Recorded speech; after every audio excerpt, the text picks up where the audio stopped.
It's an important decision for me. I wanted somebody who can be with me, stand at my side, but also understands, the struggles of Ohioans.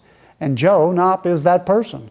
Joe's an individual, if you look at his life and look at his background, first off, he's got an unbelievable story because he grew up in a family, an abusive family. And he ended up living on the streets with his mother until he was taken to an orphanage. He lived in an orphanage then until he was a senior in high school. As a senior in high school, he decided he wanted to go to college. He goes to the University of Pittsburgh and realizes he can't afford the books.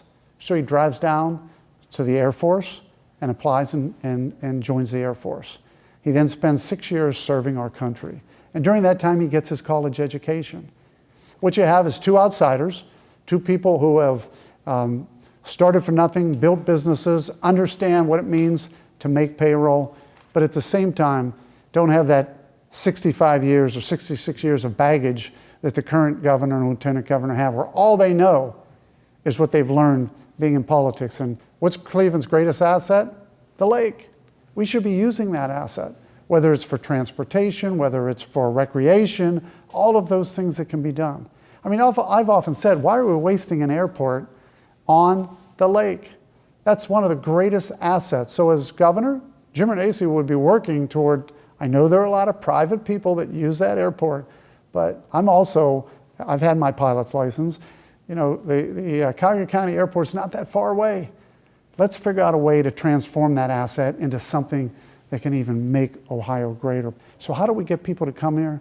We got to promote our assets.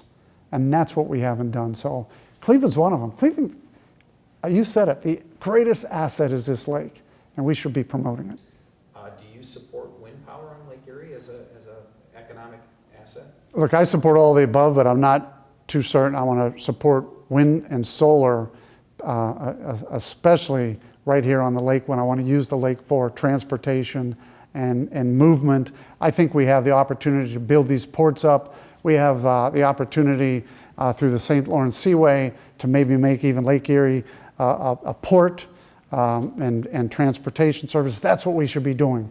And I wouldn't want to have wind turbines blocking that from happening. Look, I think it's an advantage because I think people are sick of the parties, not just the Republican Party, the Democrat Party. I think what they're tired of is the parties forgetting about the people. When I travel the state, here's what I'm finding. People are unhappy with the parties. They're unhappy with the system. Now, I believe in the Republican Party and I support it, but I support the values and principles of it. The problem is we have a governor who governs outside of the principles of the Republican Party, and I think that's where Republicans are upset. What's Governor DeWine going to do? Is he going to shift back to the right and try and go back to Republican values? Are people going to be fooled by him again? Or are they going to step back and say, enough's enough? 45 years, you've done your time to move on. If you just look at where Ohio's been over the last 30 years and where it's at today and where it was, I probably wouldn't rehire anybody that's been in the mantle of taking us in this direction. So that's what I got to convince people of. What do they have to lose? Hiring a successful businessman to run a state, the 6th largest economy in the country, hiring a successful business that's proven he can do it, I think that's really going to be the key, or going with the same old thing. I think the former president plays. Well, look, the president's a friend of mine. I just spoke to him a couple of weeks ago on the phone. He wants to see Ohio prosper. He wants to see Ohio grow. He wants to have support in 2024 if he does decide to run. He sees me as a friend and someone who, he will continue to see as a friend. Will he get engaged in this race? I don't know at this point in time.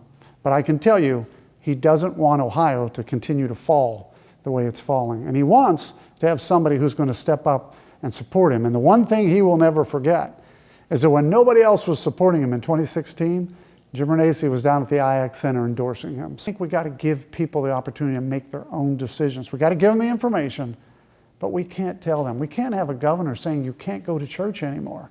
I mean, some of these things are rights that we should not have had in Ohio, taken away from us. And I recognize that, and I've covered a lot on the COVID issue. I guess within specifically into managing the pandemic side? First off, I'd have never put a medical director in front of the camera who said, the world's coming to an end, we're going to have 10,000 cases a day, get underneath the table. I mean, that's what she did. She scared people. She hit 10, as we know, almost a year later. Yeah, but she scared people right out of the gate.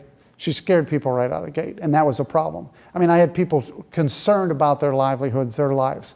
That is not what an unelected official should ever do, and the governor should have never done that. So that's one thing. Number two, I do think we should have given people the information and allowed them to make the decisions. You can't take away someone's constitutional right just because you think you're right, and that's the other problem. So there would have been a lot different things, but mainly what I would have done, communicate, allow people to make the decisions, protect those that are most in need of protection, like our nursing homes, but not take away the protections and not force kids.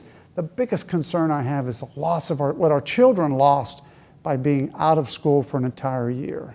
We were scared, and that's the worst thing that a governor could do. We should not have scared the bus drivers, the teachers. Look, we did have health issues, but we had economic issues too. And today we're number one in drug overdose and deaths because of despair, because of the loneliness. And these are the things, these are all the issues. Look, it's not a finite answer, and that's the problem. You can't just say, well, look, we had to do this for this reason, because that's what this governor did. And at the same time, what happened was the economy started collapsing. You know, all of these things started occurring where I think what you have to do is you have to look at the entirety of it.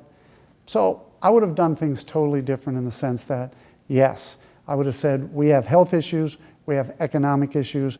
As governor and as a candidate for governor, would you speak out and recommend, though, that people still wear masks or get vaccinated? Because that's very different than a mandate. Where do you stand on those 2 points? My answer to that would be that I think they should talk to their physician, and it should be something between them and their physician, and they should make that decision. And I think if their physician and they believe they should get it, or even if they believe they should get it without their physician, they should be entitled to do it. I think we should have the vaccine available for those that want it and for those that their physician says should get. I also think we shouldn't condemn those that don't want it. Same for masks. If you want to wear a mask, wear a mask. If you don't believe a mask is essential, don't wear a mask. That's what I believe.